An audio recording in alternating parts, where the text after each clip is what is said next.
उस पर मैं टिप्पणी क्या करूं, लेकिन यह एक ऐसा मौका था और मैंने सदन में भी कहा था अपने दल की ओर से, ऐतिहासिक मौका था। कौन कहां खड़ा है ये जानना था। ये बिल एक्चुअली है क्या, इसको समझने 1 मिनट, वो 1 मिनट में अगर बिल को मुझे समझाना हो, एक संस्था और संस्था का चरित्र जिसमें स्वायत्ता थी, उसको आप डॉग विसिल पॉलिटिक्स के उपकरण से, औजार से नष्ट कर रहे हैं। मुसलमानों को एलिनेट करने की दिशा में और एक बहुत बड़ा कदम आपने लिया।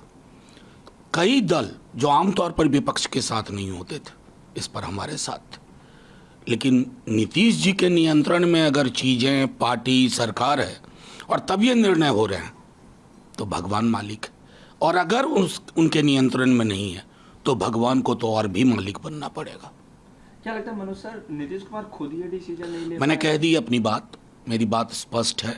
अगर उनके निर्णय से ये सब पोजीशनिंग हुई है लोकसभा में, राज्यसभा में, तो चिंता का विषय है, और अगर उनके निर्णय के बगैर हुआ है तो और भी बड़ी चिंता का विषय है। और इसलिए जो इस्तीफे हो रहे हैं, कोई भी किसी दल में वैचारिकी के रुझान के साथ रहता, वैचारिकी गुम, फिर काहे की राजनीति, काहे की समाज नीति।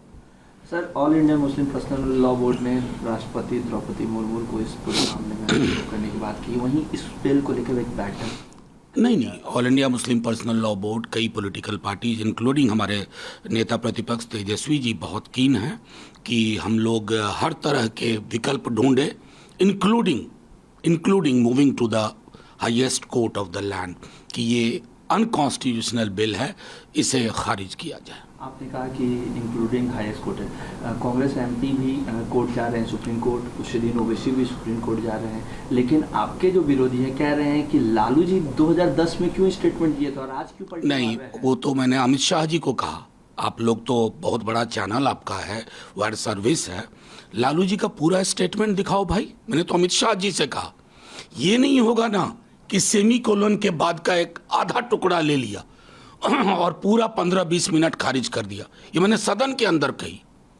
और लालू जी की अगर बात से इतनी मोहब्बत है आज बीजेपी को, तो सांप्रदायिक सौहार्द के लिए, न्याय के लिए लालू जी ने जो जो कहा है सबको लागू करो ना भाई, सबको लागू करो, लालू जी की बात को लकीर मानते हुए। क्या लगता है कि इससे कितना नुकसान पहुंचेगा आरजेडी को, और फायदा क्या आरजेडी को पहुंचने जा रहा है? क्योंकि आरजेडी लगातार इस बिल मैं एक बात कहूं, ये बिल के खिलाफ, मैं एक बात कहूं, इस देश के माहौल को इतना खराब कर दिया गया ना, मैं, मेरा दल, मेरे नेता लालू जी या तेजस्वी जी इसको सियासी नजरिए से देख ही नहीं रहे। ये सियासत की चीज ही नहीं है भाई, ये मुल्क की मोहब्बत के ताने बाने को तोड़ने की एक और कोशिश है।